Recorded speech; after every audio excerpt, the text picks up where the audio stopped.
네, 여러분 안녕하세요. 여기는 여의도 침례교회 Feel 워십입니다. 한 주의 중간 수요일, 한 주의 중간 수요일에 또 이렇게 함께 예배 드릴 수 있게 돼서 굉장히 기쁩니다. 제 자신에게도 되게 잘했다고 칭찬해주고 싶고,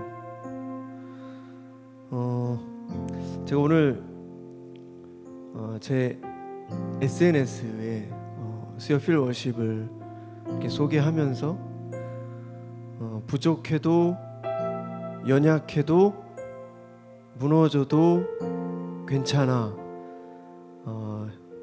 이런 얘기를 썼는데요. 여러분 오늘 잘 오셨습니다. 부족했어도 또 연약했어도 무너졌어도 괜찮습니다. 이 시간 우리 함께 비록 긴 시간은 아니지만 짧은 시간 동안 어디에 있던지 진정한 마음으로 예배를 드릴 때 우리 마음 안에 위로와 또 회복, 그리고 뭔가 벅차오르는 감동과 감사가 분명히 있을 거라 믿어 의심치 않습니다.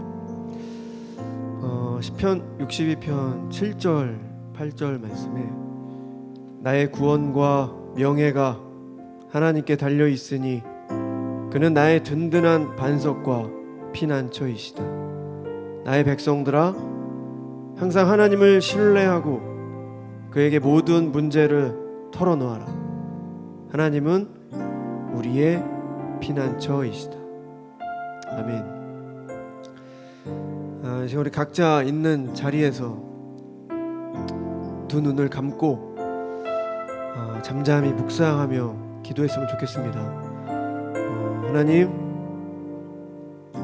정신없는 삶을 살아가고 있지만 또 뭔가 코로나로 인해서 우울하고 힘들고 뭔가 눌려있는, 지쳐있는 삶을 살아가지만 이 시간 이 수요 필 워십 예배를 통해서 다시 하나님을 만나는 시간 될 수 있게 달라고 제가 다 같이 묵상하며 기도하겠습니다.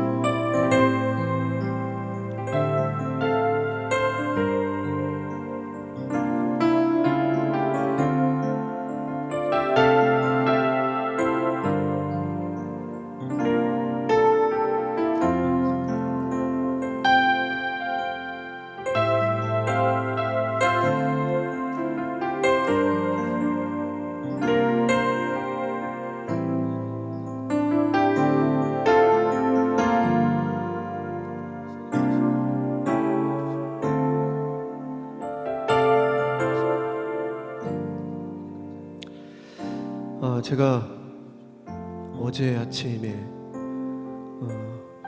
큐티 책을 보면서 조금은 무서운 그런 얘기를 좀 봤습니다. 글을 봤는데요, 거기에 뭐라고 써져 있었냐면 주께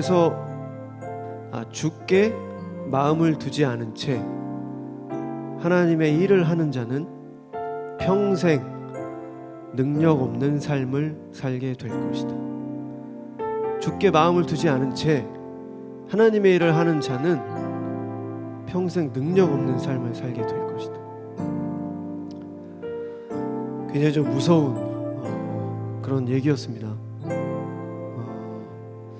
뭔가 하나님의 일을 하고 있지만 지금 같이 예배 드리는 모든 분들도 다 하나님의 일을 하고 있는 거죠. 저희가 그리스도인이라면 우리가 먹고 마시고 또 우리가 일을 하고 있는 그 모든 것들이 다 하나님의 일이라고 생각하는데, 하나님께 마음을 두지 않은 채 하나님의 일을 하는 자는 능력 없는 삶을 살게 된다라는 그 얘기가 굉장히 좀 무섭기도 하고 정신이 좀 번쩍 드는 그런 얘기였습니다. 시간 우리 다 같이 다시 한번 기도할 때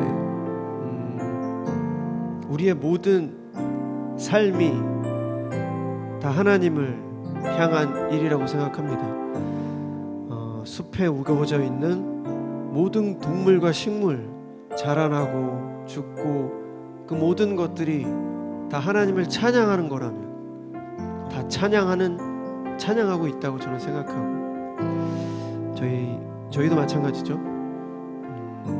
우리가 하는 모든 일들, 여러분들이 회사에서 하는 일들, 각자 자기 직업에서 하는 모든 일들 다 하나님의 일이라고 생각하는데, 이 시간 우리 다 같이 한번 기도할 때 하나님께 항상 마음을 두고 우리가 이 세상을 살아갈 때 능력 없는 삶이 아니라 정말 능력 있는 삶을 살게 해달라고 이 시간 다 같이 우리 잠잠히 하나님께 기도하며 나가도록 하겠습니다. 기도하시겠습니다. 사랑의 하나님, 주께 마음을 두지 않은 채 하나님의 일을 한다는 것, 하나님 그것은 곧 능력 없는 삶을 살아가는 것입니다. 아버지, 우리가 무슨 일을 하든지 다 그것이 하나님의 영광을 위한 일이라고 생각한다면 우리가 하는 모든 것들이 다 하나님의 일인 것입니다. 아버지, 우리가 매 순간 하나님께 마음을 두고 능력의 삶을 살아갈 수 있도록 주님 도와주시옵소서.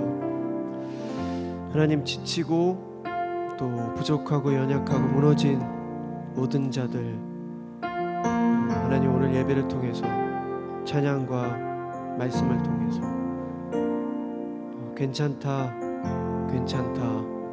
잘 왔다, 이 시간 나에게 집중해라, 나를 통해서 다 위로 줄 거라고 하나님 말씀하십니다.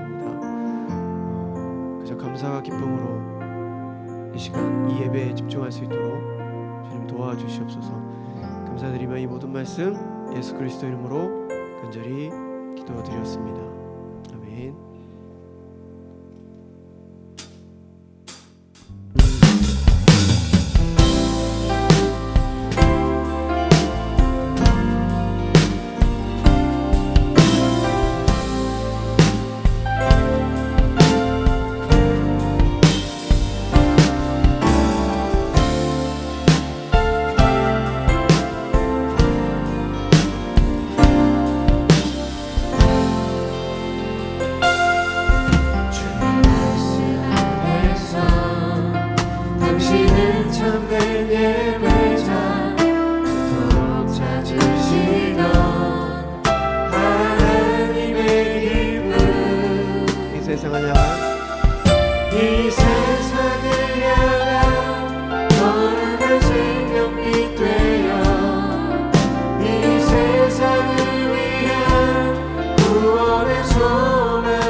주님의 손과 발대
함께 세워가리.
주의 영광 모든 어둠 물리치네 누구도 주 앞에 다가설 수 없네 주의 거룩한 보좌 앞에 오직 주의 보혈 주의 긍휼을 의지하여 나가리 왕되신 주 앞에 나 경배합니다 주님만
영원히 쇠하지 않네. 나는 주를 신뢰. 오직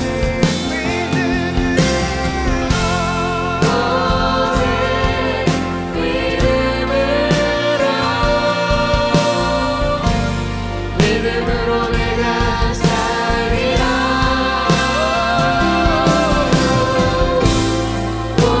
오직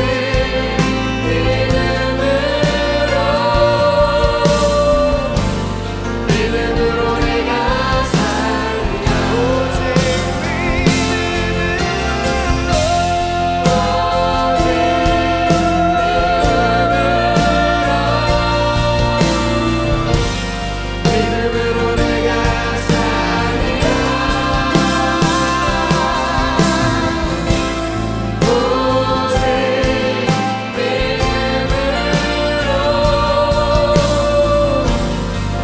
믿음으로 내가 살리라.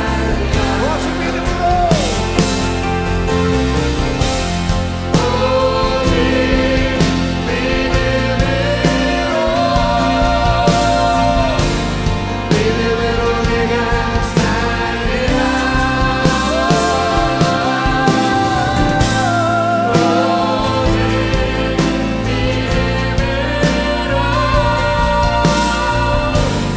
믿음으로 내가 살리라. 우리 다시 한번 전심으로 찬양합시다. 오직 믿음으로. 오직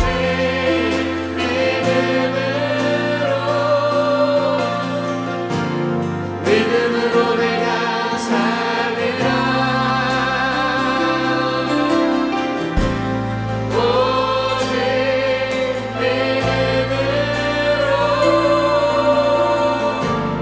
믿음으로 내가 살리라.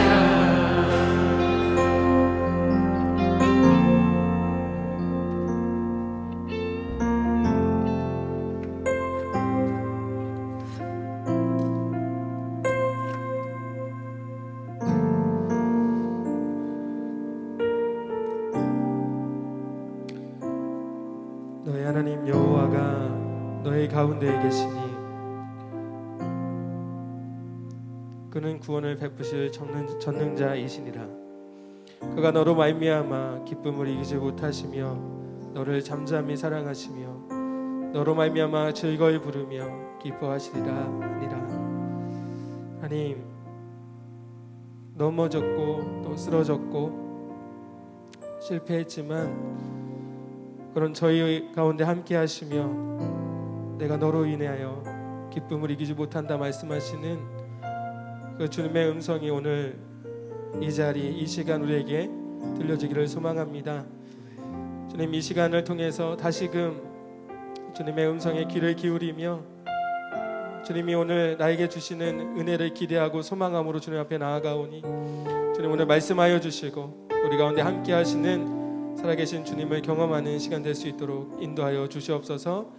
이 시간을 간절히 기대하는 자들에게 주실 은혜를 한없이 부어주시고 주님께서 이 시간 처음부터 끝까지 함께해 주시기를 간절히 소망하며 예수님의 존귀하신 이름으로 기도합니다. 오늘 같이 함께 나눌 말씀은 누가복음 18장 9절부터 14절에 있는 말씀입니다. 누가복음 18장 9절에서 14절에 있는 말씀인데요. 우리 각자의 있는 처소에서 우리 한 목소리로 합독하여 읽도록 하겠습니다. 또 자기를 의롭다고 믿고 다른 사람을 멸시하는 자들에게 이 비유로 말씀하시되 두 사람이 기도하러 성전에 올라가니 하나는 바리새인이요 하나는 세리라. 바리새인은 서서 따로 기도하여 이르되 하나님이여, 나는 다른 사람들 곧 토색, 불의, 간음을 하는 자들과 같지 아니하고 이 세리와도 같지 아니함을 감사하나이다. 나는 일에 2번씩 금식하고 또 소득의 11조를 드리나이다 하고 세리는 멀리 서서 감히 눈을 들어 하늘을 쳐다보지도 못하고 다만 가슴을 치며 이르되 하나님이여 불쌍히 여기소서, 나는 죄인이로소이다 하였느니라. 내가 너희에게 이르노니 이에 저 바리새인이 아니고 이 사람이 의롭다 하심을 받고 그의 집으로 내려갔느니라. 무릇 자기를 높이는 자는 낮아지고 자기를 낮추는 자는 높아지리라 하시니라. 아멘. 당근을 재배하는 한 농부가 있었습니다. 그 농부의 밭에 아주 커다란 당근 하나가 자랐습니다. 이 농부는 아주 커다란 이 당근을 왕에게 선물하고자 하여 왕을 찾아갑니다. 왕이시여, 제가 재배한 당근 중에 최고의 당근입니다. 앞으로도 최고의 당근일 것입니다. 왕에 대한 저의 사랑과 존경의 표시로 이 당근을 왕에게 드리겠습니다 라고 하며 왕에게 이 당근을 전달했습니다. 농부의 진심에 감동한 왕은 되려 이 농부에게 땅을 선물로 주게 됩니다. 왕궁에 사는 귀족 한 사람이 이 소문을 듣습니다. 그리고 당근 하나로 땅을 얻었다면 더 좋은 것을 들으면 내가 무엇을 얻을 수 있을까? 왕에게 더 좋은 것을 드려야겠다라고 마음을 먹게 됩니다. 이 귀족은 말을 키우는 귀족이었습니다. 자신이 키우는 말 중에 가장 잘생기고 가장 멋스러운 말을 골라서 왕에게 선물로 주기 위해서 왕을 찾아갑니다. 제가 본 말 중에 가장 멋있고 가장 귀한 말입니다. 이후로도 없을 말입니다. 왕에 대한 사랑과 존경의 표시로 제가 왕에게 이 말을 드리겠습니다 라고 말하며 왕에게 선물로 이 말을 줍니다. 왕이 한 행동은 이 귀족에게 고맙다라는 말이 전부였습니다. 그리고 곧 당황하고 있는 이 귀족에게 왕은 이렇게 말합니다. 농부는 나에게 당근을 주었지만 당신은 당신 자신에게 말을 주었소 라고 말입니다. 우리가 이 이야기에서 얻을 수 있는 교훈은 무엇일까요? 왕의 판단의 기준과 인간의 판단의 기준이 다르다라는 것입니다. 인간의 판단의 기준은 보이는 것, 그리고 가치 있는 것에 인간의 판단의 기준이 있습니다.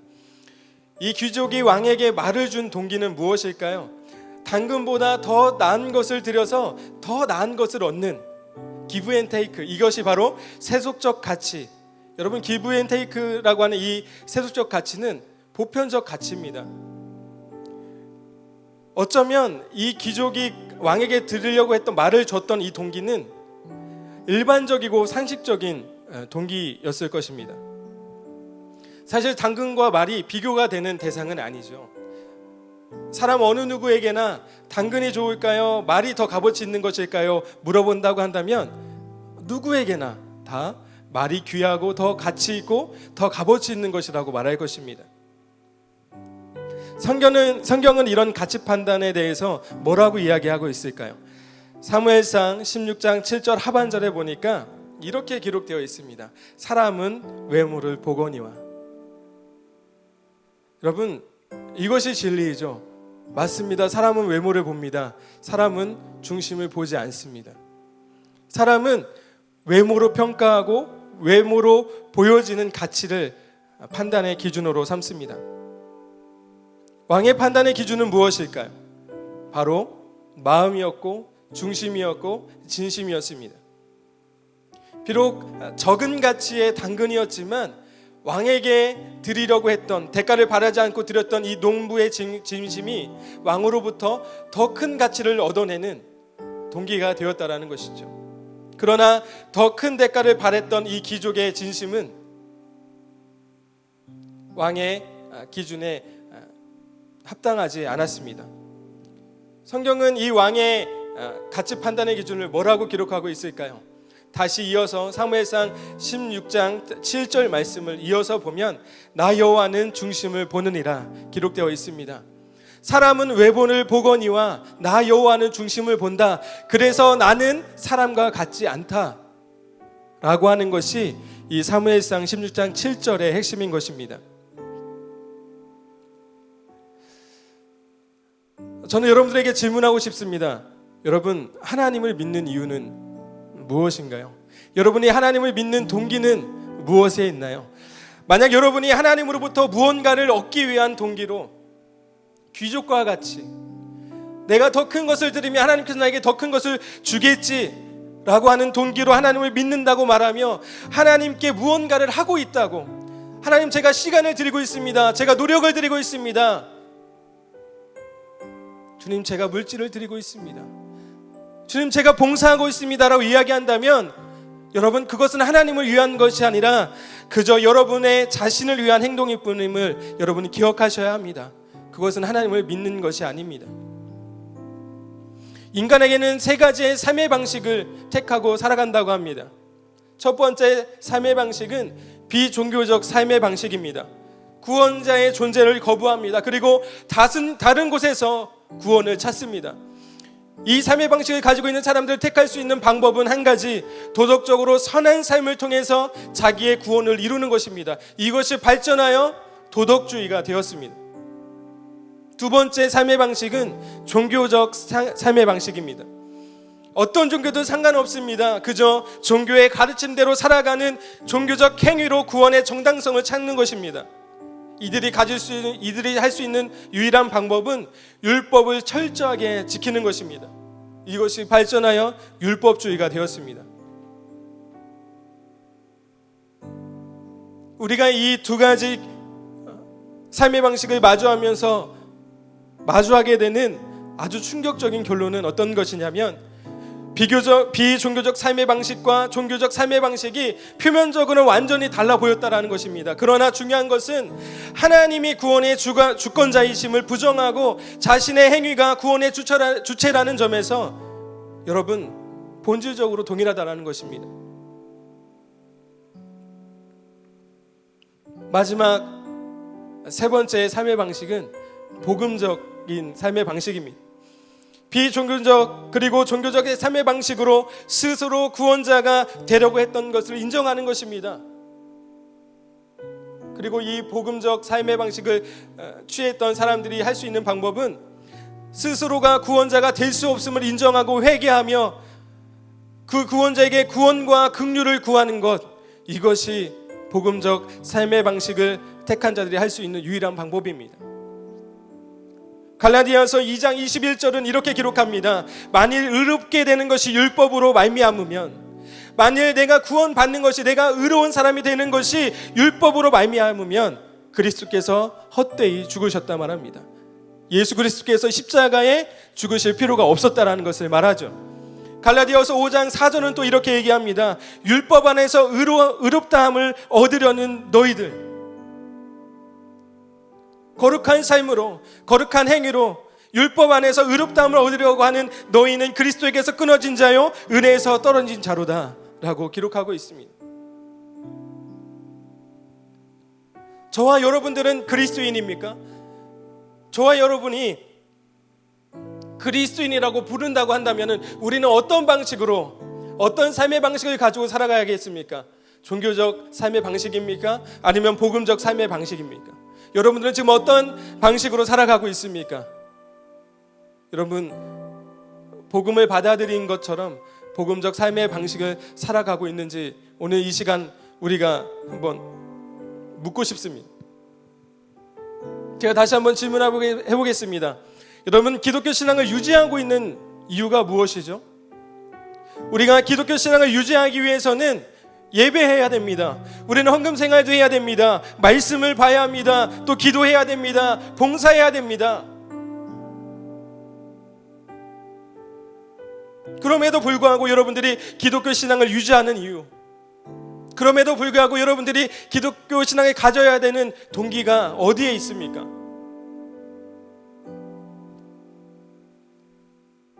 저는 이 말을 하기가 두렵지만 한번 여러분들에게 저는 이렇게 이야기해보고 싶습니다. 솔직하게 우리가 기독교 신앙을 유지하는 이유는 우리가 하나님으로부터 받을 축복 때문입니다. 내가 축복을 받아야 하는데 내가 아무것도 하지 않고 있다면 두렵죠. 아무것도 하고 있지 않다면 불안한 겁니다. 우리가 정해진 시간에 예배하고 또 헌금 생활을 하고 말씀을 읽고 기도하는 것, 우리가 경건한 이 경건의 생활 그리고 신앙의 행위들을 하는 것으로 위안 삼고, 그래 난 잘하고 있어, 나는 축복받을 권리가 있어, 그렇게 안도하며 위안 삼고 있지 않습니까? 일주일에 한 번 주일 예배 하는 것으로, 일주일에 한 번 헌금하는 것으로, 일주일에 한 번 말씀 보는 것으로, 기도하는 것으로, 그것으로 위안 삼고 있지 않습니까? 그럴 때 우리에게 어려움이 닥칩니다. 그러면 우리는 이것으로 축복받을 권리를 주장하게 됩니다. 하나님, 내가 얼마나 예배 생활을 철저하게 했는데요, 하나님 내가 얼마나 헌금 생활을 열심히 했는데, 얼마나 많은 시간 봉사하고 얼마나 많은 시간 말씀과 기도로 하나님 앞에 나아갔는데 나에게 어려움을 주십니까? 하나님, 저는 축복받을 권리가 있습니다. 여러분, 단언코 저는 우리의 삶이 종교적 삶의 방식으로 살아가는 종교인에 불과하다고 생각합니다. 저는 우리가 기독교 신앙을 갖는 것이 우리의 구원의 기쁨과 감사에 기초하고 있지 않고, 다만 하나님이 주실 축복, 기족이 하나님께 왕에게 말을 주려고 했던 그 동기, 더 많은 것을 드려 더 많은 것을 얻으려고 했던 그런 삶에 지나지 않다 생각합니다. 그러나 복음적 삶의 방식을 취했던 사람들, 복음적 신앙을 가진 사람들은요, 축복받기 위해 신앙생활을 하지 않습니다. 축복을 받기 위해서 예배와 기도생활, 봉사, 헌금, 전도하지 않습니다. 그들이 이렇게 신앙의 행위, 경건의 생활을 하는 것은 구원받은 기쁨과 감사에 기초하고 있다는 사실을 우리는 잊어서는 안 됩니다. 그 사람들이 말씀을 보고 예배하고 찬양하고 전도하는 그런 모든 일련의 이 경건의 생활과 신앙생활은 하나님을 더욱 깊이 알아가고 그리고 하나님을 닮아가기 위한 것임을 우리는 기억합니다. 또한 그들이 어려움을 당했을 때에 그들의 행동은, 그들의 반응은 어떤 것인 줄 아십니까? 어려움을 당했을 때 내가 축복받을 권리를 주장하지 않습니다. 하나님의 뜻을 구합니다. 어려움 가운데 하나님이 나에게 무엇을 원하는지, 하나님이 어떻게 살아가길 원하시는지 하나님의 뜻을 구합니다. 그리고 하나님의 은혜를 기대합니다. 그리고 하나님의 은혜를 소망합니다. 여러분은 어떤 삶의 방식으로 살아가고 계십니까? 예수님은 오늘 본문 말씀을 통해서 우리에게 종교적인 삶의 방식으로 살아가는 사람, 복음적으로 살아가는 삶의 방식으로 살아가는 사람을 비교하여 이야기해 주십니다. 오늘 예수님은 두 명의 사람을 소개합니다. 첫 번째는 바리새인이죠. 종교 지도자입니다. 부와 명예를 다 가진 사람들이었습니다. 이들의 신앙생활이 사람들로 하여금 존경받을 만한 신앙생활의 모습을 가지고 있었습니다. 이 사람은 당대 유대사회의 주류의 인생에 속하는 사람들이었습니다. 이들의 신앙생활을 12절에서 이렇게 기록하죠. 일회에 2번씩 금식하였다. 일주일에 2번씩 금식하는 신앙생활을 하고 있었습니다. 소득의 11조를 하나님 앞에 철저하게 드리는 신앙생활을 하고 있었습니다. 종교인으로서 마땅히 사람들에게 인정받을 만한 신앙생활, 경건의 모습을 갖추고 있었습니다. 두 번째, 예수님이 소개하는 인물은 어떤 인물입니까? 세리입니다. 로마의 공무원이죠. 세금을 걷어들이는. 그러나 동포에게 많은 세금을 걷어서 자신의 부를 축적하는 데 사용했던 사람들, 창녀와 강도와 병자와 같이 죄인의 그룹 안에 들어갔던 사람이 바로 세리입니다. 사람들로부터 멸시와 조롱받았던 사람, 비주류의 인생이었습니다. 이 사람의 신앙생활은 성경에 기록되지도 않았습니다. 그러나 오늘 13절에 이 세리의 신앙생활이 드러납니다. 감히 눈을 들어 하늘을 쳐다보지도 못하고, 하나님이 계신 이 하늘, 하나님이 계신 거처를 상징하는 하늘을 바라보지도 못했습니다. 왜요? 가슴을 치며, 가슴은 죄의 근원을 상징합니다. 가슴을 치는 행동은 자신의 애통함, 자신이 죄인이라는 이 사실에 대한 애통함과 뉘우침의 상징을 보여주는 것입니다. 상징적으로 보여주고 있는 것입니다. 그리고 세리는요, 자신의 죄를 뉘우치며 하나님의 은혜와 긍휼을 구하는, 이것이 세리의 신앙생활이었습니다. 과연 예수님의 선택은 누구였을까요? 바리새인들은 마땅히 자신들의 행위를 자랑할 만했습니다. 율법적 행위로는 흠잡을 데 없는 정말 훌륭한 사람들이었습니다. 종교적 삶의 방식을 가졌던 사람들이었습니다. 세리는 자랑할 행위가 아무것도 없었습니다. 그저 죄로서 부끄러운 인생이었습니다. 그러나 하나님 앞에 회개합니다. 자신의 스스로 구원할 수 없음을 하나님 앞에 고백하며 하나님의 은혜와 긍휼을 구하는 삶, 바로 복음적 삶의 방식을 택했습니다. 예수님은 세리를 선택합니다. 오늘 본문 14절, 의롭다 하심을 받은 자는 바리새인이 아니고 세리라 말씀하고 계십니다. 뿐만 아닙니다. 누가복음 15장에는요 아주 중요한 인물, 우리가 너무나도 잘 알고 있는 인물 등장합니다. 두 아들을 가진 아버지가 있습니다. 맏아들이 있습니다. 둘째 아들이 있습니다. 맏아들은 아버지 곁에서 아버지의 말씀을 섬기고 아버지의 말씀에 순종하는 아주 착한 아들이었습니다. 둘째 아들은 페르나였습니다. 아버지의 유산, 아버지가 돌아가시기도 전에 아버지의 재산을 달라고 하여 모든 재산을 탕진하고 다시 돌아오는 둘째 아들이 있었습니다. 누가 더 의로운 사람일까요? 누가 더 선한 사람일까요? 여러분, 맏아들이 선하다고 생각하십니까? 맏아들이 의롭다고 생각하십니까? 아닙니다, 여러분. 맏아들과 둘째 아들은 방법은 달랐습니다. 아버지의 재산에 마음이 있었다라는 공통점이 있습니다. 맏아들은 재산을 얻기 위해서 아버지 옆에 남은 것을 택했을 뿐이고, 아들은 재산을 갖기 위해서 아버지에게 재산을 달라고 하여 떠난 것을 택했을 뿐입니다. 그럼에도 불구하고 맏아들이 아버지 옆에 남아 있었던 동기가 더 의로워 보이십니까? 도덕적으로 더 선한 삶인 것 같습니까? 아니요. 15장 28절, 그가 노하여 들어가고자 아니하거늘. 동생이 돌아왔습니다. 아버지가 동생을 위하여, 살아 돌아온 동생을 위하여 잔치를 베풉니다. 그러나 맏아들은 그 장면을 보고 노하였습니다. 왜 노하였을까요? 누가복음 15장 29절과 30절 말씀에, 내가 여러 해 아버지를 섬겨 명을 어김이 없거늘. 나는 도덕적으로 선한 사람입니다. 아버지 곁에서 아버지가 시키는 거 다 했습니다. 그러나 나에게 주신 것이 없습니다. 귀족이 왕에게 말을 주었습니다. 아무것도 돌아오는 것이 없었습니다.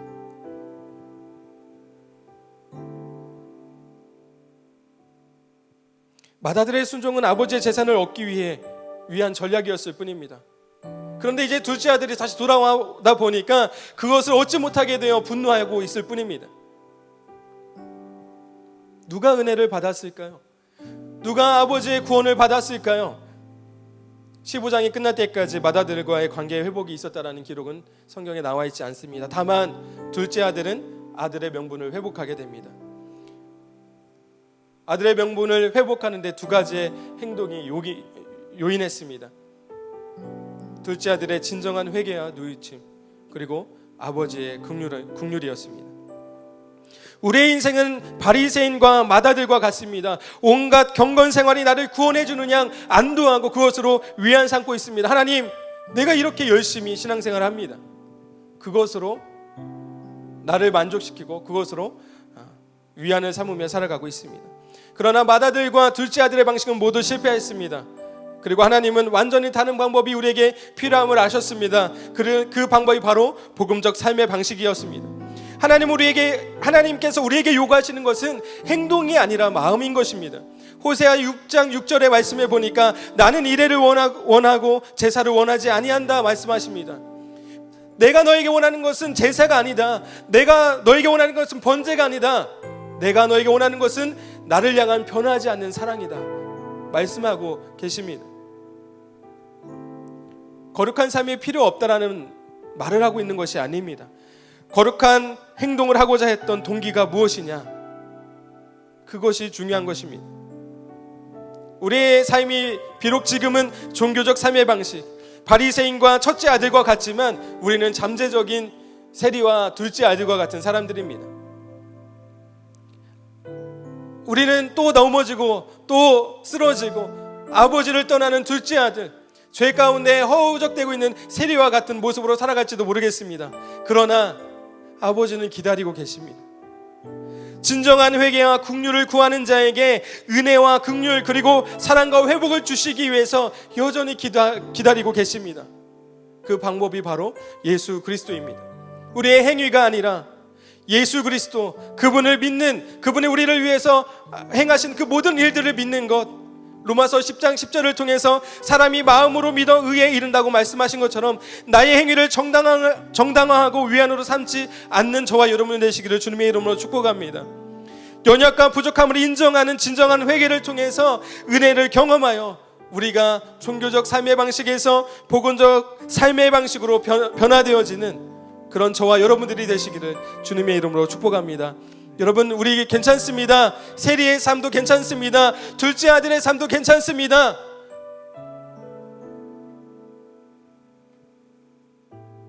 우리의 마음을 다한 회개와 그 긍휼을 구하는 우리의 마음이 우리를 구원으로 이끄실 것입니다. 그런 믿음으로 이 시간 우리 같이 찬양하고 믿음의 고백을 주님 앞에 드리기 원합니다. 보혈을 지나 하나님 품으로 이 찬양이 오늘 저와 여러분들의 고백으로, 진정한 고백으로 주님 앞에 나가기를 소망합니다. 보혈을 지나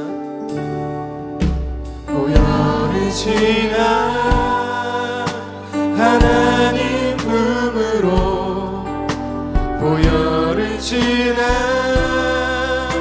아버지 품으로, 보혈을 지나 하나님 품으로 한 걸음씩 나가. 한 번 더. 보혈을 지나,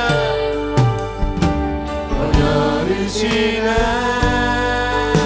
하나님 품으로, 보혈을 지나, 보혈을 지나 아버지 품으로, 보혈을 지나 하나님 품으로 한 걸음씩 나가. 존귀한 주 보혈이, 존귀한 주 보혈이 내 영을 새롭게 하시네. 존귀한 주 보혈이 내 영을 새롭게 하네. 한 번 더. 존귀한 주 보혈, 존귀한 주 보혈이 내 영을 새롭게 하시네. 존귀한 주 보혈이 내 영을 새롭게. 한 번 더. 존귀한 주 보혈, 존귀한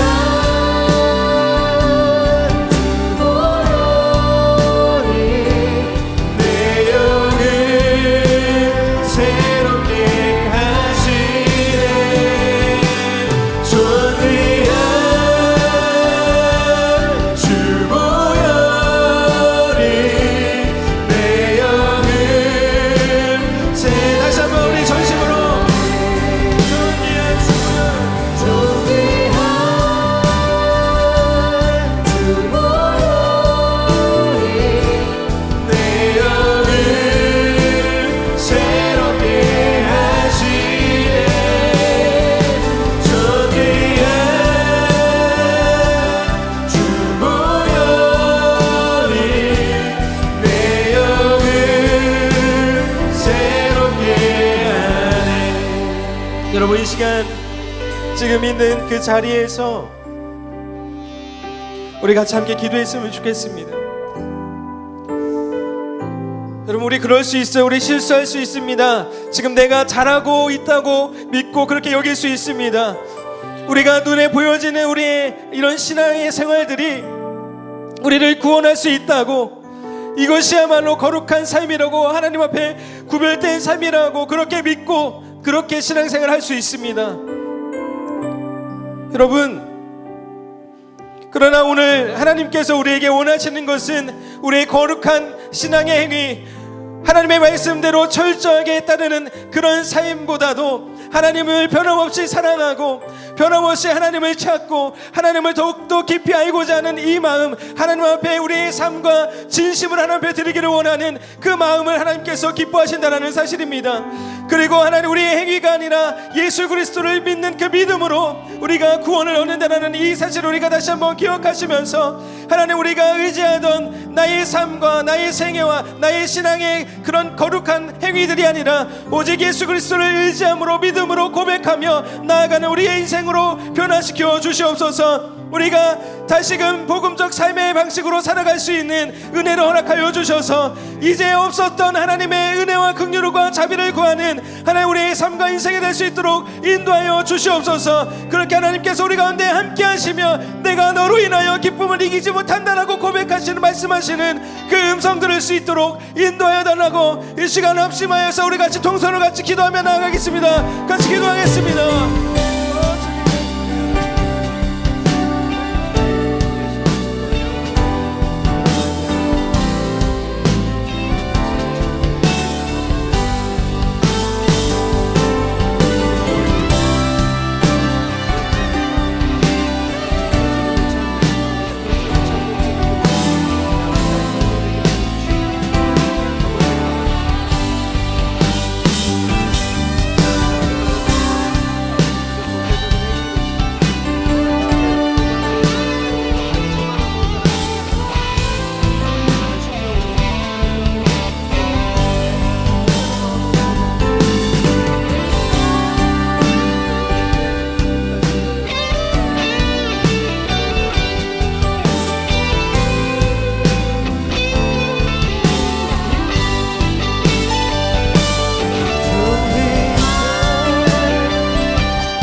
이전에 살던 나의 삶의 방식들을 버리고 내 스스로가 구원자가 되어 하나님께 무언가를 얻기 위하여 하나님을 믿고 나의 신앙의 생활들을 유지했던 그런 바리새인과 같은 마다들과 같은 삶의 모습을 버립니다.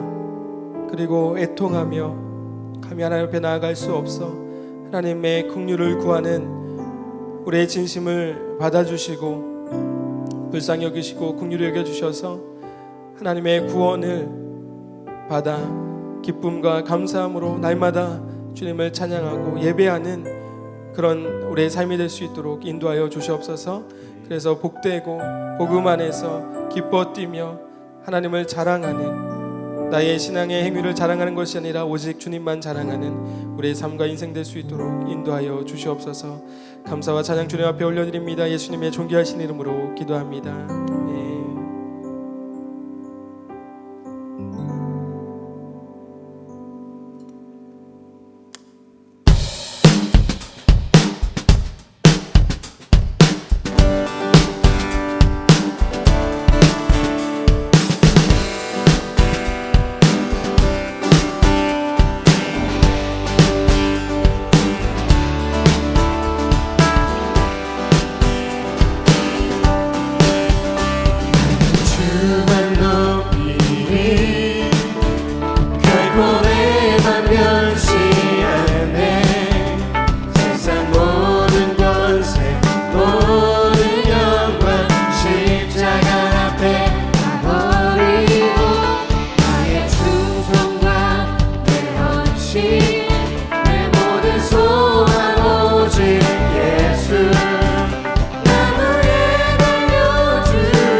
이렇게 10월 7일 수요 피로십은 마치도록 하겠고요. 다음 주에도 동일하게 밤 8시에 온라인으로 예배가 진행됩니다. 여러분 많이 구독해 주시고 또 생중계로 진행되고 있으니까요. 위에서 함께 기도로 동참해 주시고 또 이 예배가 또 하나님 앞에 진정한 예배로 나아갈 수 있도록 여러분들 같이 함께 기도해 주시며 참여해 주시면 감사하겠습니다. 그리고 저희가 유튜브 계정으로 수요필 계정으로 계속해서 그 찬양 클립 영상이랑 설교 클립 영상을 지금 올려 놓고 있습니다. 여러분들 많이 시청하셔서 또 함께 찬양하시고 그곳에서 또 말씀으로 다시금 되새길 수 있는 시간들이 될 수 있기를 간절히 소망합니다. 네, 오늘 이렇게 주기도문으로 우리 수요필 워십 온라인 예배를 마치도록 하겠습니다. 같이 주님과 저주 기도로 마치도록 하겠습니다. 하늘에 계신 우리 아버지여, 이름이 거룩히 여김을 받으시오며 나라가 임하옵시오며 뜻이 하늘에서 이루어진 것 같이 땅에서도 이루어지이다. 오늘날 우리에게 이러한 양식을 주시옵고 우리가 우리에게 죄 지은 자를 사하여 준 것 같이 우리의 죄를 사하여 주옵시고 우리를 시험에 들게 하지 마옵시고 다만 악에서 구하옵소서. 나라와 권세와 영광이 아버지께 영원히 있사옵나이다. 아멘.